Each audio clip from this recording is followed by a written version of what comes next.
Yeah. Now, I've gone over briefly how I went from single card yes no to triple card yes no, th- 3 card and 5 card, and how topic cards started appearing. Um, when I would draw more yes nos, right? Now the first card that I don't want to accept the answer to, I now have expansions on that concept. You know what I'm saying? Intuitive guided expansions on that concept. And you could call that a topic card or a subject card you do the reading off of. Okay, eventually, um, the past, present, and future format. I don't remember personally whether I read that somewhere or if I saw that or if I. What I remember before I had a system, when I was just reading by myself, is that I would pull one card and then I would pull an expansion of that. And that would be the topic card. Like, for instance, I got the 6 of Hearts and the 6 of Diamonds. I got a double 6, okay? And that is the topic of this reading. And now I know that this is a past card and an expansion of the past so that I know where I've been to understand my present and future better. That's how I started reading 4 card, past, present, and future. And that's the standard. That's my favorite way to read.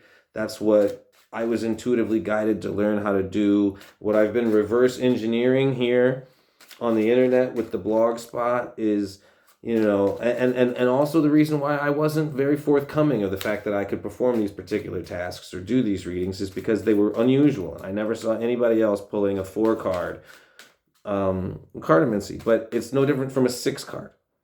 So to describe how I personally read, I'm going to talk about how I go from a 3 card to a 6 card, right?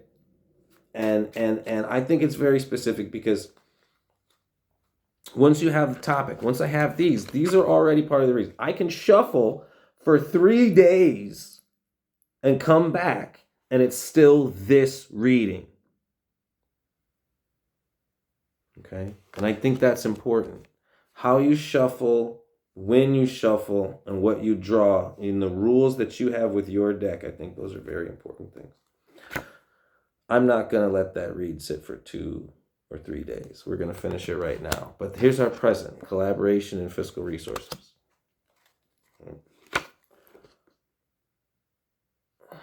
And our future is a failure. Money problems and failure in the future. But before that, we have communication and love. We have communication and money. We have the heart to diamond transition of shared resource. You know what I'm saying? It's a fiscal sharing pool from the conversation in your heart space, your platonic or romantic relationships, to the conversation in your cash or resource endeavors. There's supposed to be a future collaboration in your cash or resource endeavors on a diamond on diamond transition, a money on top of money, shared wealth, okay? But in our future, we're categorized by the diamond to spade transition, money blockage,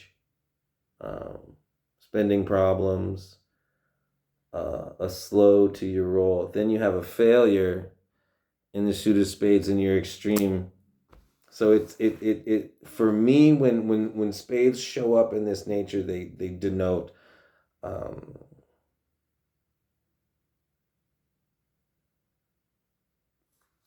intensity. Now, is it good intensity? Is it bad intensity? This seems like a rather intense failure. What if you don't want to? I don't want to. I need to know more.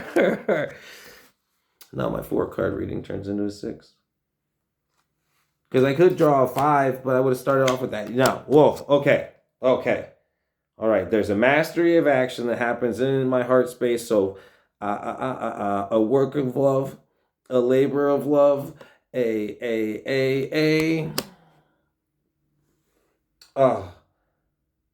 a person of maturation and capacity comes in to assist me, okay? Or the King of Hearts can also represent yourself, the actions of yourself, if it's not another person, right?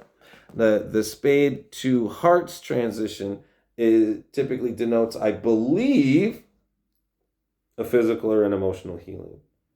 So from this calamity in the present, we move to the future by fixing a part of ourself.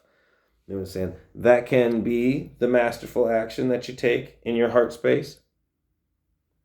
Okay? Or it could also denote an individual coming in with love to assist you. But because the Spade to Heart transition is here, I'm more inclined to consider this an internal scenario, a personal healing that moves you through the calamity of this Ten of Spades and turns that spade into not such a scary card.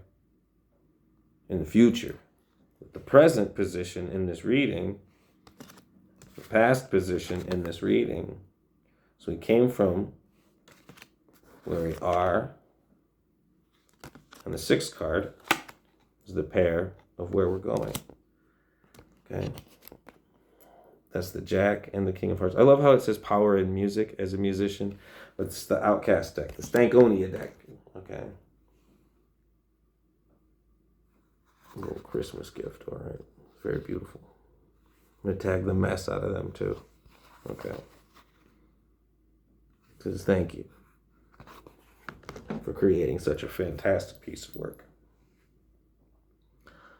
But your 3 card becomes a 6 card if you expand on each concept. I think what I'm trying to say and what I consider is very important. And I mean, now you can do it any way you want to do it. You can do it any way you want to do it. You can do it any way you want to do it. You can do it any way you want to do it. But I personally don't feel like the flow of the read is appropriately respected if I was to draw 3 cards. Oh wow, here's my double 6 again in that King of Hearts. This is the 6 of Spades. We've got to look at what double 6 is. The other fun thing about the blog spot is the doubles. Okay. It's a rarity thing. It's a probability thing. So does it have a spiritual resonance? With this system, there is. So it's another reason that I chose this one. I apologize if my explanations are a little bit out of order. 2 6s represents things falling into place, which is scary for our last reading, that being in the past. No, you want that to be in the future, my friends. But let's say I take these cards. Okay. I wouldn't consider them to be expanded on to draw down on now. Like this doesn't become a pair just because I say it's now a pair. Right? So if I was doing a 4-card reading, it wouldn't suddenly be, I can't put the 9 in front of it. Right? So if I wanted to turn this 3-card reading into a 6-card reading, for instance, I would do these 2 as a pair. Okay? And then I would start drawing on a second present card. And then I would draw 2 more future cards, as opposed to drawing out 3 cards and then 6 cards and trying to do past, present, future. Okay, I believe that in the order that they fall is very important. So this would be the past. This is the present. This is the future. As opposed to trying to draw it out. This is the past. And then saying that this card also pertains to the past here, and this card also pertains to the present here, and this card also pertains to the future here. Now, you can do things any way you want to, but I don't like that feels. And so I think it's very important how things feel and how you think about them, right? Emotion and thought are the two foundational expressions of this realm of existence, are they not? The yin and the yang, electricity and magnetism are represented by thought and emotion. Emotion, the yin, the magnet. Okay, thought, the yang, the electricity. At least I think that's how that works. But this is the esoteric. This is the spiritual. This is the mystical. This is the magic. This is divination. Is cartomancy an accurate form of divination? Nope, sorry, bro. It's not healthy for you. Oh man, it's gonna, there's a restlessness in your workspace that's also not going well for you, dude. Spade to club, dude. Things are rough on it, buddy. Yo.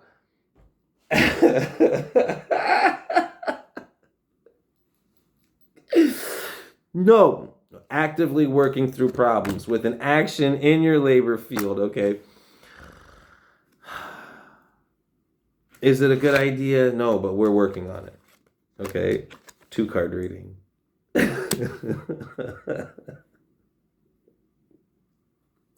Listen, we're going to get to the bottom of this. We're going to create an informal space to interact and chat about how we learned, where we learned, and what we learned. Okay?